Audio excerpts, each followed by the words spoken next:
नमस्कार दोस्तों, आप सभी का स्वागत है हमारे यूट्यूब चैनल जॉब से जीके एंड जीएस कॉर्नर में। दोस्तों, आज हम देखेंगे अलकनंदा नदी तंत्र के बारे में। इससे पहले हमने देखा था कोसी नदी तंत्र। अलकनंदा नदी की लंबाई की बात करें तो उत्तराखंड में इसकी लंबाई है 195 किलोमीटर। उद्गम स्थान की बात करें तो चमोली जिले के सतोपन ताल से अलकनंदा नदी का उद्गम होता है। सतोपन ताल 3 कोणों वाला ताल है। माना जाता है कि इसके तीनों कोनों में ब्रह्मा, विष्णु और महेश का निवास है। जैसे अलकनंदा नदी जो है चमोली जिले से आगे बढ़ती है, सर्वप्रथम स्थान पड़ता है इसमें माड़ा। माड़ा का पुराना नाम है मणिभद्रिकापुरी। आगे बढ़ते हुए जो है सरस्वती नदी अलकनंदा नदी से केशव प्रयाग में संगम बनाती है। प्रसिद्ध भीमपुल और वसुंधरा प्रपात सरस्वती नदी पर ही बने हुए हैं। सरस्वती नदी के उद्गम की बात करें तो देवताल से इसका उद्गम होता है। और आगे बढ़ते हुए अलकनंदा नदी जो है गोविंद घाट में लक्ष्मण गंगा से संगम बनाती है। लक्ष्मण गंगा नदी का उद्गम है हेमकुंड। अब आगे बढ़ते हुए गोविंद घाट के बाद प्रसिद्ध 4 धाम में से एक धाम बद्रीनाथ धाम भी अलकनंदा नदी के तट पर ही बसा हुआ है। अब आते हैं पंच प्रयागों में। यहाँ पर सबसे पहले प्रयाग पड़ता है विष्णु प्रयाग।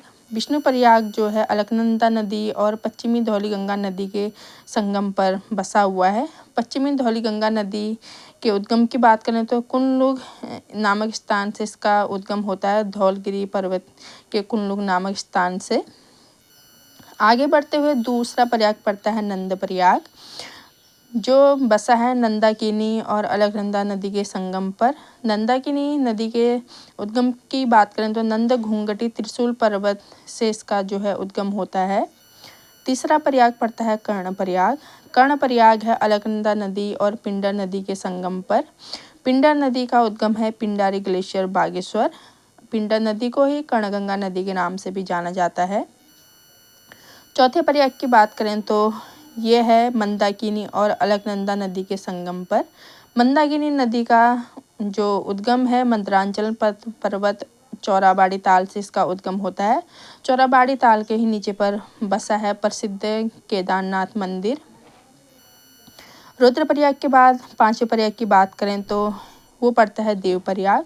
देवप्रयाग में भागीरथी और अलकनंदा नदी का संगम होता है। देवप्रयाग के बाद भागीरथी नदी को जो है गंगा नदी के नाम से जाना जाता है। यहाँ पर तक भागीरथी की नदी की लंबाई 205 किलोमीटर है और उससे आगे को है 96 किलोमीटर। आपको बता दें कि देवप्रयाग में अलकनंदा और भागीरथी नदी के संगम को सास बहू का मिलन भी कहा जाता है, जिसमें सास होती है भागीरथी और बहू होती है अलकनंदा नदी। ये मैंने यहाँ पर हाईलाइट कर रखा है डायग्राम में, आप देख सकते हैं। इसके बाद जो है हम इनके बारे में और जानकारी ले लेते हैं। अलकनंदा नदी का उद्गम होता है सतोपन ताल से, जो 3 कोणों वाला ताल है चमोली जिले में। सर्वप्रथम इस नदी के तट पर जो स्थान पड़ता है उसका नाम है माड़ा। माड़ा का पुराना नाम है मणिभद्रिकापुरी। जिसके पश्चात देवताल से निकलने वाली सरस्वती नदी से अलकनंदा नदी का संगम होता है केशव प्रयाग में। प्रसिद्ध भीमपुल और वसुंधरा प्रपात जो है सरस्वती नदी पर ही बना हुआ है। इसके पश्चात हेमकुंड से निकलने वाली लक्ष्मण गंगा नदी अलकनंदा नदी से संगम बनाती है गोविंद घाट में। तत्पश्चात प्रसिद्ध बद्रीनाथ मंदिर भी अलकनंदा नदी के तट पर ही बसा हुआ है। अब बात करते हैं सर्वप्रथम प्रयाग की, जो अलकनंदा नदी और विष्णु गंगा नदी या धौलीगंगा नदी के संगम पर बसा हुआ है। धौलीगंगा नदी की लंबाई की बात करें तो ये है 94 किलोमीटर। उसके पश्चात आता है दूसरा प्रयाग नंद प्रयाग, जो बसा अलकनंदा और नंदाकिनी के संगम पर। नंदाकिनी नदी की लंबाई की बात करें तो 57 किलोमीटर इसकी लंबाई है। तीसरा प्रयाग है कर्ण प्रयाग, जो बसा हुआ है अलकनंदा नदी और पिंडर नदी के संगम पर। पिंडर नदी की लंबाई की बात करें तो 105 किलोमीटर पिंडर नदी की लंबाई है। एग्जाम में पूछा जाता है इनकी लंबाई क्रम से लगाइए करके।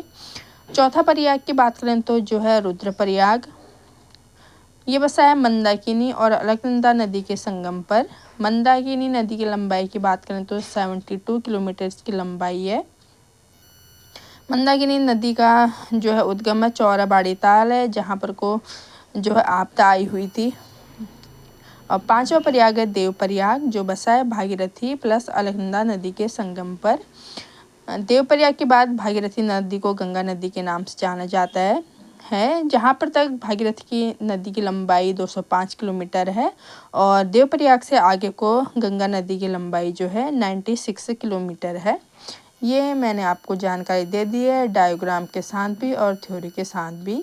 इस वीडियो में इतना ही, मिलते हैं नेक्स्ट वीडियो में। अगर आपको वीडियो अच्छा लगा होगा तो प्लीज़ वीडियो को लाइक करें, चैनल को सब्सक्राइब करें, शेयर करें, कमेंट ऑल्सो। जल्दी मिलते हैं नई वीडियो में। धन्यवाद।